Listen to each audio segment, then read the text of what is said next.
Well, I guess the first question I was really curious about is I'm sure you had more than a handful of directors to choose from. So how did you end up with Nimrod Antal? Like, what made you know that he was the guy?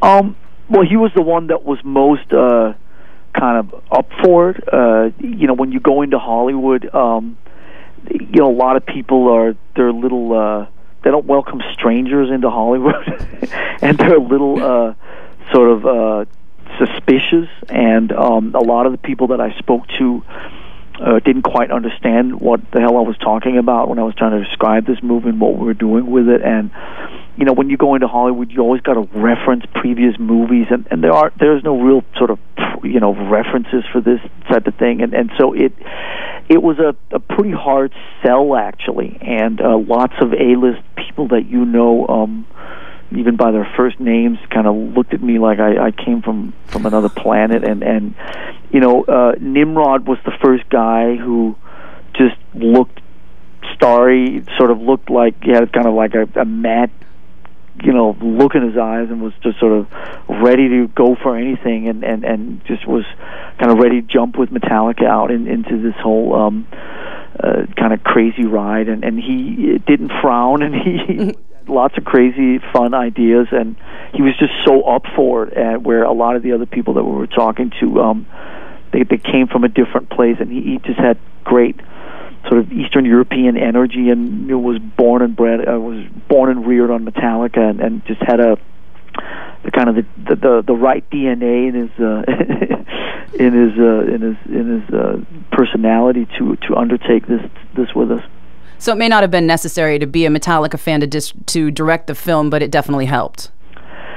Yeah, I mean, listen, you know us. We're not particularly heavy on rules. So, I mean, it's not in one particular way. I mean, we go a lot by instinct in our band, and, when we sat with Nimrod, he was well up for it, and definitely sort of was ready for the wild ride, and didn't ask, too many strange questions, and it was just cool. And he did, I mean, he's Eastern European, grew up in Budapest, Hungary, and has a pretty crazy sort of life that he's already led, and he really felt like he was just the right guy. And then when he started talking to us about some of the ideas and so on, it just, we realized that he was the right guy. How much of the concept was already developed when you guys brought him on? Because I noticed that you all share writing credits with the band and the director.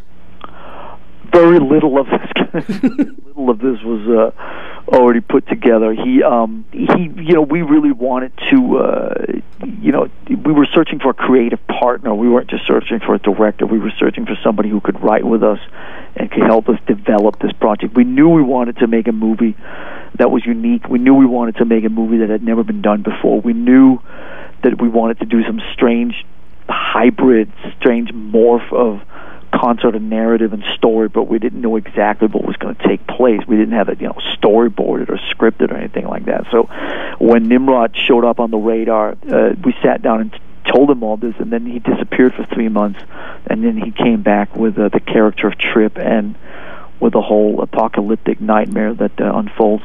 Did any of the guys in the band need any additional direction on how to play themselves in the parts? They did not know. I feel like somebody probably got like a little coaching here and there, like, this just doesn't seem like you. Nimrod may have thrown out a couple of, because when we play on a stage the size of an aircraft carrier, and you've seen us enough times to know everybody spends sort of like, we're all in different time zones, if you know what I mean. Mm-hmm. And so he did encourage us, on more than one occasion to sort of like, why don't the two guitar players, stand in the same spot for more than 12 seconds and, stuff like that to get like a two-shot or whatever the stuff is called. So a little bit, I mean, there was a minimal amount of that type of stuff, but, obviously most of the concert stuff, it was sort of he just tried to capture the madness as it was unfolding in front of all our crazy Canadian friends. Now, which came first, the stage or the movie? The stage. Well, they actually. Well, yeah, I guess they sort of came at the same time, the stage. When we decided in April of 2010 to undertake this project, when we decided to go for it again, because this is an idea that had been lingering for quite some time, probably close to 15 years. In Belfast in April of 2010, everybody sort of showed up and we decided to go for it, for real this time. And when we made that decision, it sort of, we gave birth to everything, including the stage. The stage took a year and a half to build, and so that was a very long process. So the stage is I guess what you could call was the first thing that started happening after we made the decision, to do this movie. And you kept all of this top secret for a very long time. Was that just to be able to bring it all out at once? I don't know if we went out of our way to sort of keep it top secret. Obviously, when you're doing this type of stuff you want to, we were busy doing what we were busy finishing Death Magnetic touring, and then Lou Reed showed up in our world, and, we did Big Four shows. It's not like we were sitting around doing nothing. So, there was always other stuff going on that was maybe more timely to talk about. We consider Metallica to be fairly transparent. We're not sort of like big secret and people are sworn. And so it wasn't like Area 51 for metal. To have to write their names in blood and sworn in secrecy and wear gaffer tape and blindfolded when they're transported between different parts of San Francisco. It took about a year and a half to get the first version of the stage together, and we did some rehearsals for a couple of weeks in Treasure Island in the fall of 2011, and then we had to go back and fix all the stuff that wasn't working, which was a lot. It took about another year. And then it sort of went from there, but there was always other stuff going on, if you know what I mean. How much of the stage concept did the band help create, or did you kind of just hand it over to somebody and say, make the biggest, most insane thing that you possibly can? Pretty much all of the stage thing. All the staging is obviously a sort of a slight nod to the past and some of all those theatrical stages and some of all that stuff that we've done over the years. Especially back in the 80s and 90s and so on. So there was a fair amount of, obviously it was not so much recycling ideas, but I guess reinventing them for 2012, 2013. So a lot of that stuff was just making it bigger and crazier and more ridiculous than before. I felt like the stage was another character in the movie, honestly. That's certainly a fair point, yeah. Obviously, this movie's a morph of many, many different things, and so there are definitely lots of different things going on, including the staging and all the gadgets and all that stuff. So it just works on, I hope it works on many different levels. The question I get from a lot of people is, how do you think the film is going to appeal to the average moviegoer who isn't a Metallica fan? Well, so far, a lot of the there's a lot of people that have seen this movie and critics and so on. So far the response is very positive, probably more positive than we could imagine. It's a pretty wild and crazy ride, and in the same way that Some Kind of Monster actually found probably a bigger appeal in the movie world than in the music world. I think that there are a lot of people that will hopefully embrace it and appreciate the energy and the kind of the craziness of the ride itself.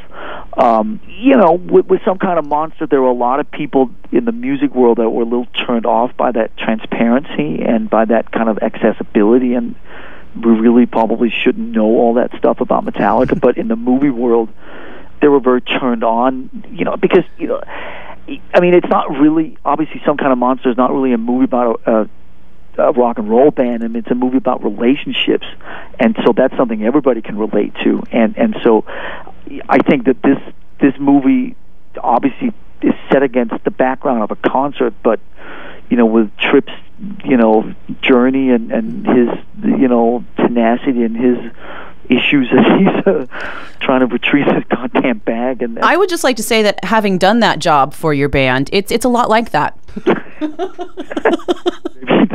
Maybe what it really is just I identified with that kid an awful lot. Maybe it's a love letter to every runner Metallica's ever had.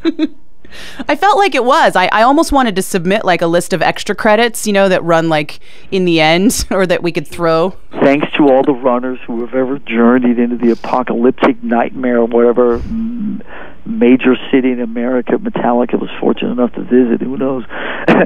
Well, it's true. There are probably literally hundreds, if not a couple thousand out there that can relate personally to the movie. Should do a special screening just for you guys. That is not a bad idea. Oh.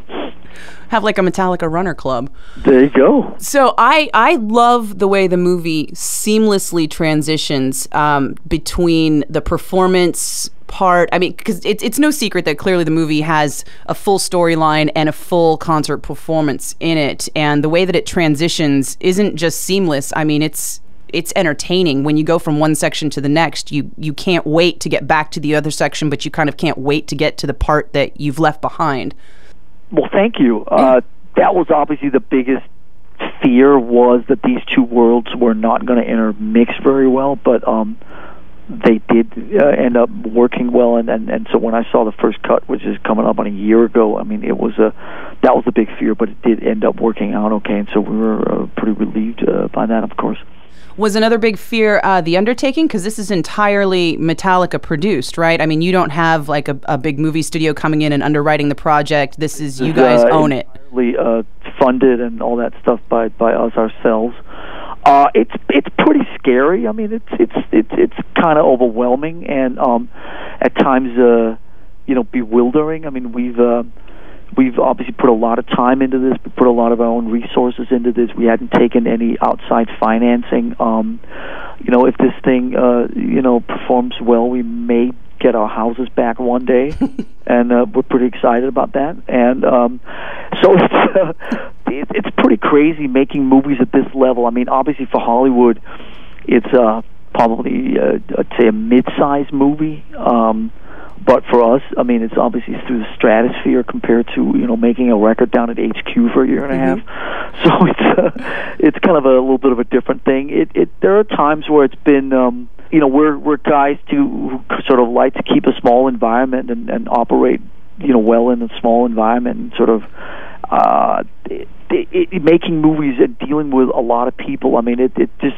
There are so many people involved, hundreds of people, and different companies, and these guys, and these guys, and these guys, and special effects people, and producers, and now I got to spend 3 months tweaking the sound, and then there are 8 union sound guys, but you can only talk to that guy, and you can't talk to him, and yeah. Guy over here is on lunch. But I mean, it's just crazy and overwhelming, and at times ridiculously bewildering, but I'm happy about the movie. The people that have seen it are psyched about it, and I'd like to think that it adds another unique experience into the Metallica arsenal. They say that if you can produce a major motion picture, you can pretty much do anything in this world. Is there like another pie in the sky project that you've got looming somewhere in the future that you're thinking about now that you've done the impossible? Astronaut. Well, listen, since you're 415, obviously, and we have nothing but love for you and the station and all the support over the years. I'll tell you that there's a very interesting thing coming our way in December. Nobody knows that. So there's another frontier heading in Metallica's direction in December, which if anybody even knew that I just said what I just said, they would already hunt me down and silence me. But there is another frontier coming in December, which we're very excited about. We may be running out of crazy things to do pretty soon, but next will be the Metallica Homework Club, because you'll just be so. The moon is next, so I'll second that. So all we can say is December? Yeah, the fact that I even okay. December, I already I'm like, oh my God, it's my manager calling. I won't tell them you said it. You already heard what I just said to you on the other line. He's mad. Well, the only last thing I wanted to ask you is Orion Fest coming up next year. I mean, obviously, you've got a lot on your plate with the movie premiere and so much looking forward to that. Just wondered if there was anything already in the works for Detroit next year. We haven't gotten that far the last couple of months. I mean, it's just been, I'm sure, down into this movie. Detroit was a great experience. We'd love to bring this thing back to Detroit. We got to sit down and look at the practical parts of it, and our good friends at C3 got to sit down and probably, get their calculators out and all that stuff that we try to stay out of. It's great to do this. We love doing it. I'd do Orion for the rest of our lives if possible. It's not an easy thing to launch a festival. As you can. Sorry, I've been doing interviews for 9 hours today. If right. I start speaking in different language here, I'm losing it a little bit. But I don't speak Danish. Don't do it.